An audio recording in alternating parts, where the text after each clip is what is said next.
All right, let's get going with some podcast stuff.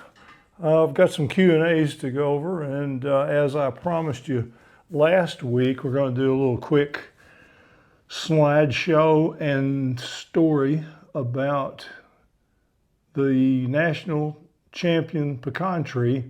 It's right here in our backyard here in North Texas. It's over in Weatherford, Texas, and we'll get into that, show you that right away here. My tea is great. It's juniper. Juniper, you'll see a photograph here we'll throw up for you of what I use in there. A lot of people think, what kind of juniper is he talking about? I'm talking about native junipers, eastern red cedar. You can use the mountain cedar as well and other cedars in other parts of the country, but what we use right here in Texas is the eastern red cedar. I have some in my neighbor's yard hanging over in my yard. I guess I actually have some growing here too. But you can use the foliage and the fruit, as I have told you many times. If you haven't tried it, you should. And if nothing else, use it as the base of your herb tea to add other things too. I think it really helps you with allergies. It does for me anyway. I haven't had the cedar fever since I've been using it. May just be mental, but there may be something to it, so give it a try. The SPCA dog you'll see here, the latest one. We really hope you help. Have a lot of good choices at the SPCA that haven't been adopted yet. To see the latest one, just go to dirtdoctor.com and go to the SPCA adoption button, and you'll see who we're trying to help this week. Wherever you are in the country or the world, support your local rescue organizations. Okay, let's talk about the champion pecan tree. And by the way, I had a quick question.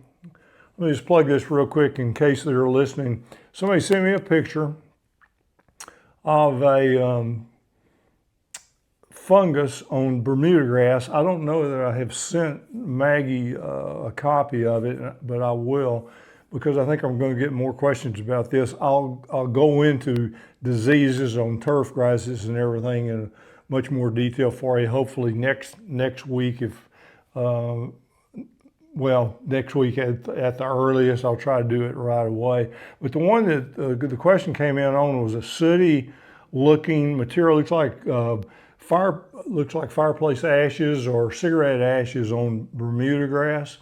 That's a fungal type pathogen. Not really a pathogen because it doesn't hurt anything, but it's a microorganism called slime mold, and it's the same as the ones you see that look like vomit from a dog. But I'll go through several of those for you next time we do a podcast. I just wanted to answer the question for the one that came in this week, for the one that looks like ash on the grass. You don't need to do anything. You can drag a hose across it, or you can spray it with baking soda and water, or cornmeal and water, or hydrogen peroxide if you want to, but it's really not hurting anything in the grass at all. But anyway, I'll go into that in more detail for you on the next podcast. But let's talk about the champion pecan tree. The first slide for you to see is a picture of me at the base of the tree. This is one I've used in my talks for a long time. This is what the tree looked like when I first met it. The second slide is a slide kind of, I think it was later in the day because it was a little darker, but it was with, it may have been when I came back for the second visit. The people standing at the base of the tree, the one on the left in the white outfit is Sandy Rose. Sandy is the one that introduced me to how important root flare exposure and some of the techniques that we recommend are. And the other person in the shot is the owner of the tree, Bill Finch. Well, let me take that back. We've got Bill Finch, and we've got Don Edwards in that shot. Yeah, Don is in the shot. And the next shot is of Don Edwards. And yeah, I'm not in that shot. That's the deal. You've got Sandy Rose, you've got Don Edwards, and you've got the owner, Bill Finch. This next shot is showing Don Edwards strolling across the area outside the place where the tree is. Don is a cowboy singer. If you don't know him, you need to. He's just terrific. He is one of the best singers, or was. Unfortunately, he's not with us anymore. He had that horrible disease called Lewy dementia, which I hope none of you ever have to deal with. But he was a friend. We got together quite a few times. He was in this shot here because he lived just down the road from Bill. And he was very interested in the tree, came over one day to see it. One thing I'll tell you, this is what one of the albums, in fact, this is one that Don Edwards gave Judy and I. Not a whole long time, not a real long time before he died. I think he lived for quite a while after that. Don Edwards, Last of the Troubadours. If you can get it, a copy of it still, I would recommend it. It's tremendous. Anyway, he was with us on the tree, saving of the National Champion Pecan tree. Why was it saved? Well, here's the rest of the story. Bill, shown there in his suspenders and his short sleeve shirt, called me one day and he said, "Howard, we've got this really interesting looking white stuff growing at the base of the tree." The tree was in Weatherford, Texas, west of the Dallas-Fort Worth area. And we had a contest on my radio show, people calling and submitting trees to try to be the champion trees of different categories, red oaks and live oaks and cedar elms and different kind of trees throughout the North Texas area. And we hosted that on my website on dirtdoctor.com. Well, Bill entered this tree, and of course it won, because as you see in this shot here, it was the National Champion Pecan tree, located right here in Weatherford, Texas. It was over 100 feet tall, roughly 100 feet wide. You can see the details on the award there. But anyway, Bill called me and he said, "Howard, should I be worried about this white stuff at the base of the tree?" And I said, "Yeah, I'll see you tomorrow. I'll come out right away." And I did. I was able to talk Lambert Landscape Company, Lamberts for short, who I've been associated with in the past before this time myself. And they agreed to donate the work for the tree. Because what I noticed was there's something bad going on inside this tree, and I wanted to help out. So we took a look at it. We started pulling soil away from the base of the tree. Yeah, it was one of the first sick tree treatments that we ever did, especially on a tree this important. And you can see there the arborist actually carefully pulling out some of the dead, after pulling some of the soil away from the base of the tree, pulling some of the rotted material out of the base of the tree. Next shot, fella in the yellow. We were doing some work out there when it was light raining one day, but that's the air spade. That's the air spade being used to blow out the soil at the base of the tree. The next shot, a little farther away, you see more of that work going on. The next two trees, the fellows in the white shirts, also from the Lambert Landscape Company, taking about, their tree company at that time, their tree service at that time was called Moore Tree Care. but it's part of Lambert's. And you can see that on one side we were taking a lot out. We ended up taking about 4.5, 5 feet out off of the base on the left side. On the right-hand side, took about a foot out. And you can see on the next shot, just a little closer shot, that we actually left a root growing out through the air from the tree over to the soil. And the reason for that, you can see in those shots, after the rotted wood had been very carefully removed by hand from that damaged area, we had callus already forming around that wound. And we thought that leaving that root growing across would pull nutrients and water in, and it was connected right to the callus, as you can see in that shot. We thought that would speed up the transition.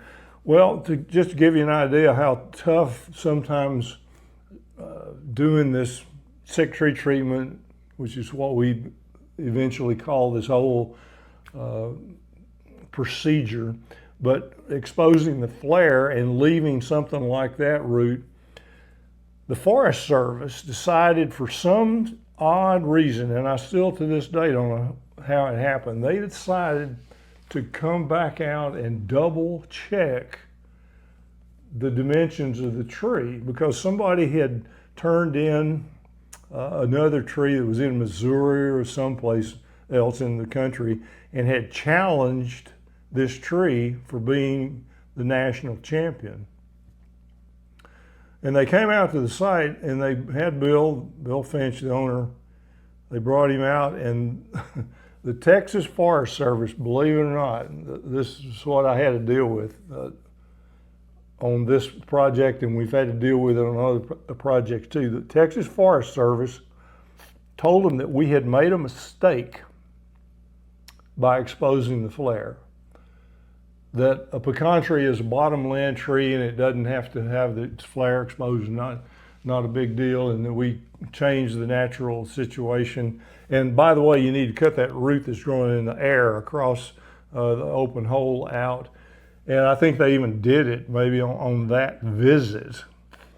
And that wasn't the end of the world, but it would have been the end of the world for me trying to help this tree if Bill, the owner, had listened to the Forest Service and filled the soil back in, which is what they recommended. Well, luckily he listened to me and didn't listen to the Forest Service. And you can see on the next shots there how we totally exposed it and how it was left when we went away. And you can see there that we, again, took about 5 feet of soil off one side, about a foot off of the other side, and the flare very dramatically exposed. The next 3 shots I wanted to throw in here, the next 4 shots, the first one showing removing the stub of a big limb that was destroyed during one of our big ice storms and windstorms. We had some pretty good damage not too long after we did this exposure to the pecan tree. And so what it's showing you there is pretty dramatic, because it shows you a perfect example of how to prune a tree properly, prune a limb off of a tree properly. And we're pruning a limb off of the National Champion Pecan tree here. You can see that the arborist there is cutting it pretty far out, saving the branch collar. The next shot shows it falling away. The third shot shows a perfectly round cut and a dramatic extension, the branch collar preserved. And then the last shot here shows it about, 5 or 6 years later, something like that, healing perfectly, and a perfectly round cut like I've recommended to you before. That's what you need to do on cuts, whether they're small cuts or big cuts, either one, and preserving that branch collar. And you can see that the callus is forming around it and healing perfectly. You'll also notice that I didn't put I didn't have them put any of the wound dressing on the cut. And it's healing perfectly. The next shot is the shot showing how it looked after we've done all this work. And if you remember from the first shot where I was the only one standing at the base of the tree, you'll notice that you can see through the tree more, see more air through the tree. Also in that period of time before we started working on the tree, it was not producing pecans anymore. When the work was finished, we did to do the sick tree treatment to the base of the tree, and we did all the rest of the amendments and all that. Bill did some of them, the Lamberts did some of them, we all did some of them. It was all donated work. The tree filled out beautifully, and it started producing pecans again. Small pecans, but the nut, the oil in the nut was very high quality and very good. The next shot shows it bare in the winter and the beautiful canopy that it had. Unfortunately, after that shot was taken, we had some of the real serious ice storms and some wind damage to the tree. It's still there and doing beautifully. It's 3 miles north of Weatherford's City Hall, out on Highway 51, I believe is the name. The current owner is a retired Weatherford policeman. He was pretty high up in the police department there. But as you drive out and when you get to 3 miles, you'll see some warehouses, light colored, white and different color warehouses on the right. You can pull in there and you can go in and ask where the tree is and walk down and see the tree if you want to. It doesn't look as good as it did in those last shots, but it's still hanging in there. The owner, we have missed each other a couple of times lately. I've been trying to talk to him about getting it cleaned up and the exposure of the base redone, because the tree trunk diameter is about 8 feet. It's a big, beautiful tree. It's about 800 years old, maybe a little older than that. The Forest Service argued about that too, but we have pretty good proof of it because we actually had a tree that was quite a bit smaller than it that fell in a bad storm out there. And we were able to count the rings, and a tree that was half the size of this tree had over 450 rings in it. So we know when you start getting up in those numbers, it's kind of like the Montezuma cypress in Oaxaca, Mexico. You know, there's an argument whether it's 2,500 years old or 3,500 years old. When you get into those numbers, you know that it's an old tree. It's been a real honor to have helped with this tree, and hopefully we can continue to. And what I started to say, it needs to have air spade work done again because it's on the edge of a creek. And when it floods through there, silt builds up on it. And that's something that you can run into in your own home, is after you've done the sick tree treatment. It happened at our office. Heavy rains washing across other people's property, bringing silt over, and it builds up and leaves wash in and all that kind of thing. So sometimes you have to redo it. The tree needs to have the flare re-exposed at this point. There's also some poison ivy around it, so if you go there and look at it, be careful about that. Okay, quick Q&As for you on for the rest of this podcast. We have had some questions about how to get Velcro ties for vegetable garden, for tomatoes and things like that. And what I recommend to you is go to the same online company that sells the cordless fan that Judy and I use in the garden, and it's called Uline. It's a big catalog. I'll warn you about this, once you've bought something from them, they'll send you a new catalog about once a week. I don't know how they afford to do that, but you can get the Velcro tape and the cordless fan that we use here from Uline, U-L-I-N-E. I'll try to remember to send Maggie, I'm not sure I did, a copy of a photograph of what the catalog looks like. And if not, just do a search for Uline. We've had questions about, quite a few questions about lawn care, grass issues. I've already mentioned the slime mold. People are asking me about other things. I recommend that you go to dirtdoctor.com, and we've got right on the homepage a link to monthly calendars. And the monthly calendars look like this. They're very simple, 2 pages basically, and they cover what to plant, what to fertilize, what to prune this month. This is July's.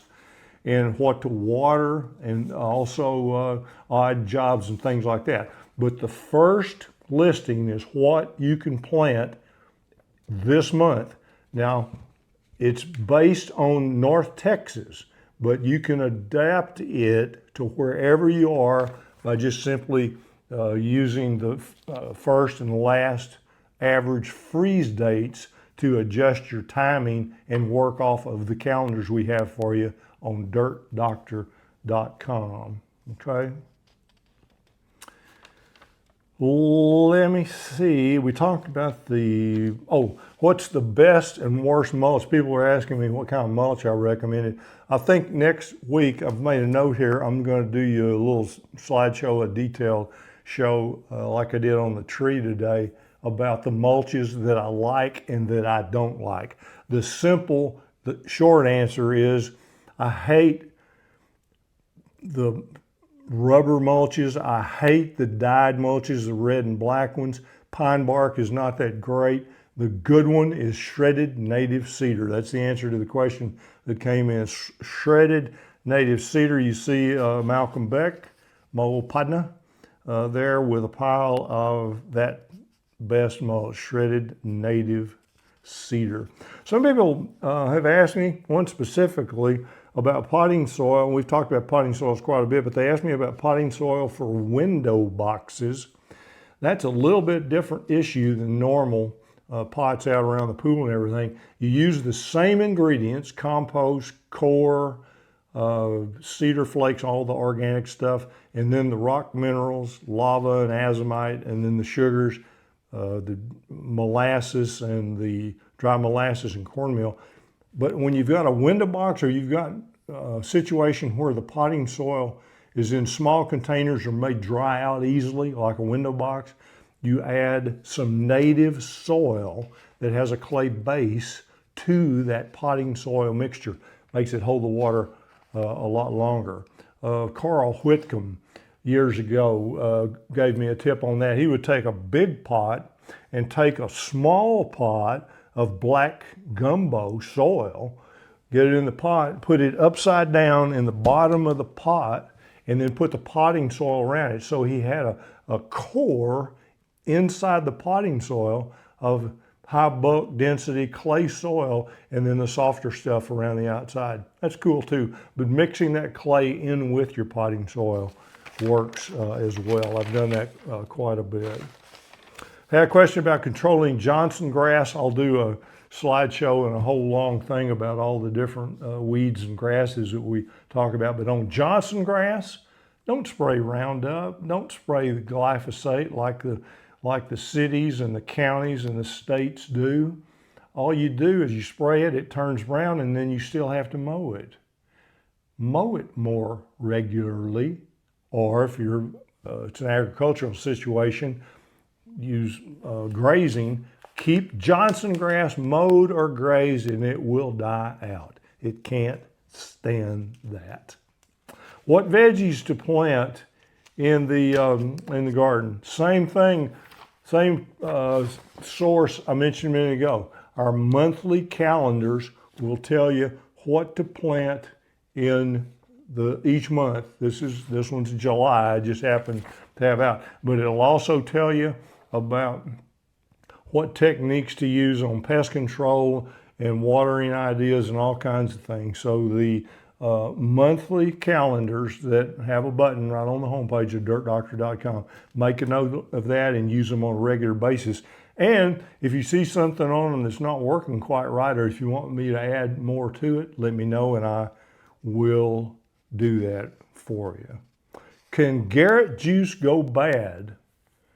Not really. The only thing that happens with Garrett juice is if you keep it around too long, it develops a clumpiness in it. You can put it in a bucket and slosh it out, even with the clumpiness in it. But if you needed to spray it, strain the clumpiness out and then spray it, and it's no problem at all. I'd use it sooner than that, and you just don't have to deal with the clumpiness. That's what I would suggest. People have asked me several times now about specific bed preparation for specific plants. And the best answer for you, again, is to use the basic information on the website and do the bed preparation that I recommend. The organic matter, the rock minerals, and the sugars, exactly the same stuff no matter what you're growing, with one caveat. When you're growing something that's real persnickety, like blueberries, just do more of all the good stuff and use Garrett juice as your fertilizer more often. That's all you need to worry about on pH and the chemistry condition of the soil. The stuff we recommend across the board, but when you're growing something, azaleas, camellias, gardenias, blueberries, things that just require a little more tender loving care, use the same stuff, just more of it, especially Garrett juice as a fertilizer, okay? Let's see. Oh, I just got a message in from somebody I wanted to add as the last one today, and that is I want to do sick tree treatment for my tree. It's got some sun scald, or it's got some kind of problem on the trunk that just I need to cover it up. And they said they didn't have any lava sand or any sand at all. If you don't have animals damaging the trunk, you don't need the gritty material. The gritty material is to keep the squirrels and the rabbits and the deer and the beavers and the nutria and whatever is eating the bark from eating the bark. The grittiness, and that's formula number 4, but any of the other 3 formulas will work if you don't have animals damaging your tree. Sick tree treatment, like all the formulas I recommend, right on the homepage of dirtdoctor.com. Just click on guides, all in capital letters, right on the homepage, and you'll find all that stuff. And we will visit again next week. I hope that's helpful to you. Those of you on board, enjoy your healthy gardens. Those of you that are not yet, come on in. The water's fine. See you next time.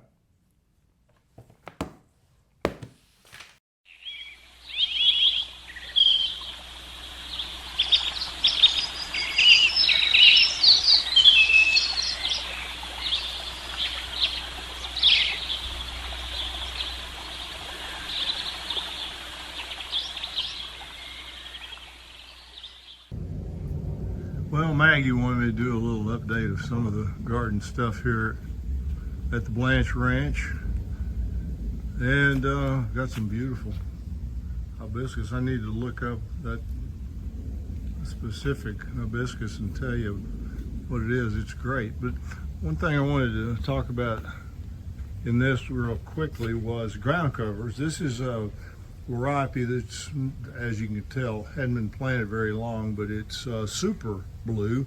I used to recommend one called Big Blue all the time, but that one's even better. Ophiopogon, Mondo grass, we've got here by the pool. And then one of the more interesting ground covers I've got that I planted years ago, and it's just kept spreading, is a dwarf bamboo. It is really a terrific ground cover. Not easy to find, I don't think. Columbine, not blooming right now, but the dwarf bamboo is really, really neat. And we have a lot of, in addition to art everywhere, wood fern and holly fern. This is one of my favorite palms. This is the needle palm, which can grow in sun or shade. As you can see, it grows to be a big bush, and I love it. It's tough as nails. It can take the 110-degree summers, and it can also take about 40 below zero. Maybe not quite that much, but way below zero. Here's more of that dwarf bamboo. It's a ground cover. I haven't trimmed the top off of that at all. I leave the Virginia creeper. It functions as a ground cover in some places. I let it go if it doesn't get too out of control. Got some dead leaves of the needle palm in there I need to take care of. But you can tell it's a beautiful, beautiful plant. Well, I hope this little quick tour helps you. Talk to you later.